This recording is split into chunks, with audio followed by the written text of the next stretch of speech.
Hello, welcome to Go-Gib.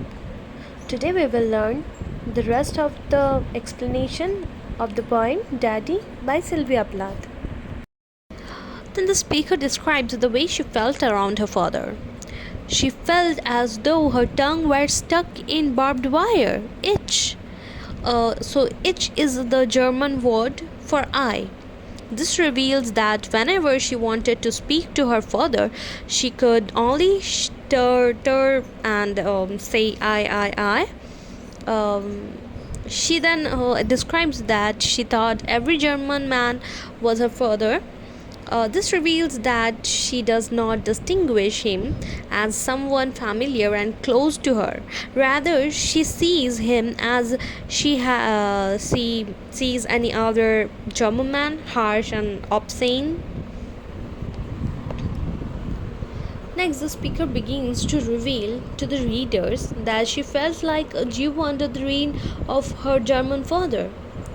This is very strong comparison, and the speaker knows this and yet does not hesitate to use the simile. The oppression which she has suffered under the reign of her father is such something she feels compares to the oppression of the Jews under the Germans in the Holocaust. For this reason, she specifically mentions Auschwitz among other concentration camps. She then concludes that she begins to talk like a Jew, like one who was oppressed and silenced by German oppressors. Then she concludes that because she feels the oppression that the Jews feel, she identifies with the Jews and therefore considers herself as a Jew. The speaker continues to criticize the Germans as she compares the snow of Tyrol and the clear beer of Vienna to the Germans' idea of racial purity. She concludes that they are not very pure or true. Then the speaker considered her ancestry and gypsies that were part for her heritage. Gypsies, like Jews, were singled out for execution by the Nazis, and so the speaker identifies not only with Jews but also with Gypsies. In fact, she seems to identify with anyone who was never felt oppressed by Germans. In the last line of the stanzas, the speaker suggests that she is probably part of a Jewish and part Gypsy. Uh, then the speaker finally finds the courage to address her father. Now that he is dead, she admits that she has always been afraid of him. She implies that her father had something to do with the Air Force, as that is how and the world Luftwaffe translates to English Gobble-Dygug. However, is a simply gibberish. This implies that the speaker feels that her father and his language made no sense to her. In this instance, she felt afraid of him and feared everything about him. She never was able to understand him, and he was always someone to fear. She was afraid of his neat mustache and his Aryan eye, bright blue. This description of his eyes implies that he was one of those Germans whom the Nazis believed to be the superior race. He was Aryan with the blue eyes. He was something fierce and terrifying to the speaker, and she associates him closely to the Nazis. A Panzer man was a German tank driver, and so this continues the comparison between her father and Nazi. The speaker compared her father to God.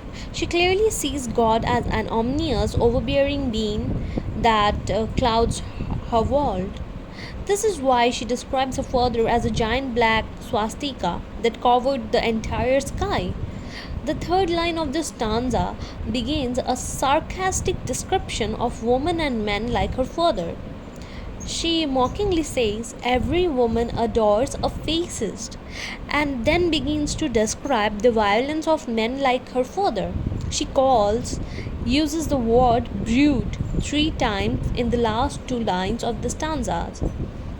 If if these lines are not written in jest, then she clearly believes that women, for some reason or another, tend to fall in love with the violent brutes. Now the speaker describes her father as a teacher standing at the blackboard. The author's father was, in fact, a professor. This is how the speaker views her father. She can see the cleft in his chin as she imagines him standing there at the blackboard.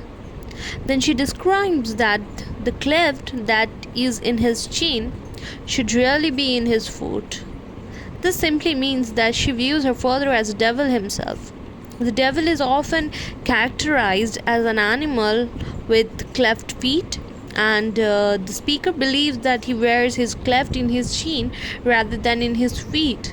Her description for her father as a black man does not refer to his skin color, but rather to his darkness of his soul.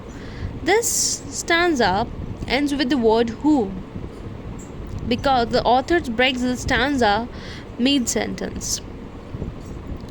First line of this stanza, that bite my pretty red heart into two. The speaker finishes her sentence and reveals that her father has broken her heart.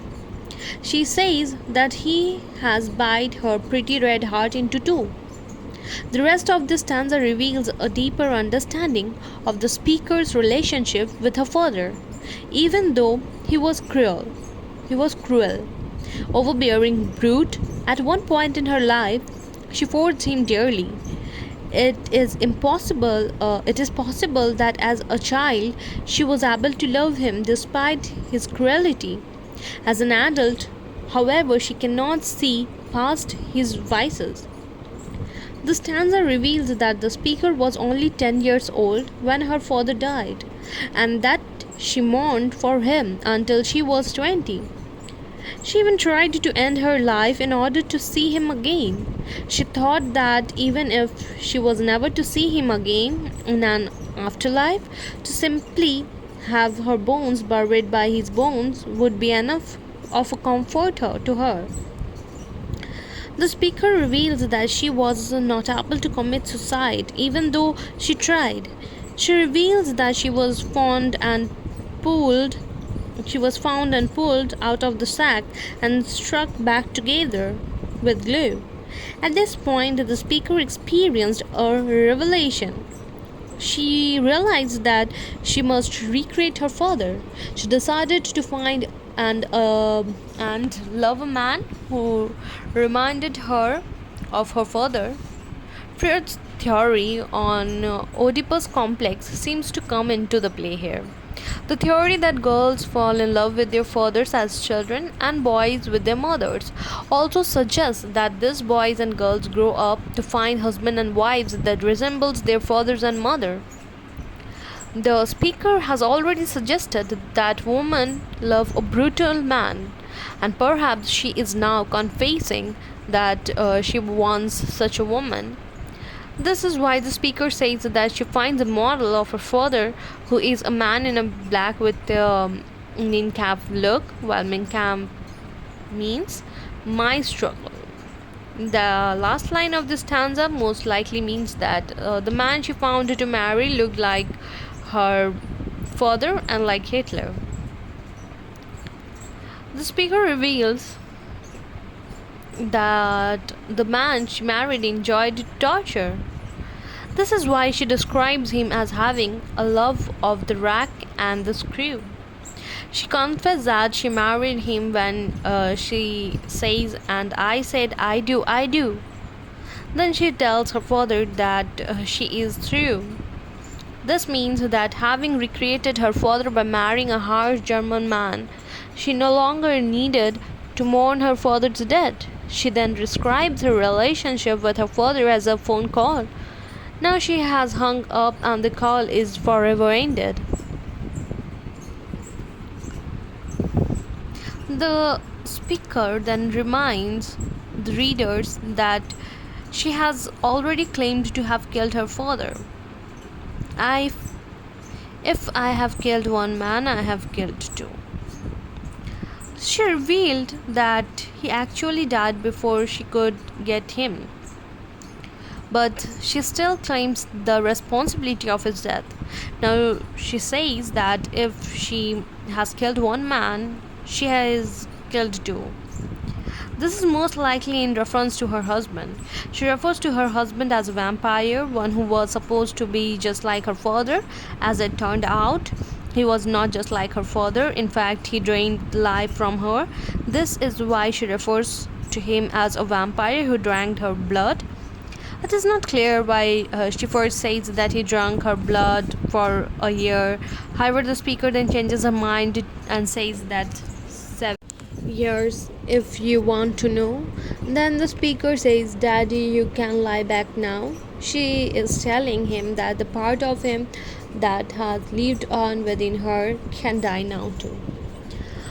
In the last lines, the speaker reveals that her father, though dead, has somehow lived on like a vampire to torture her.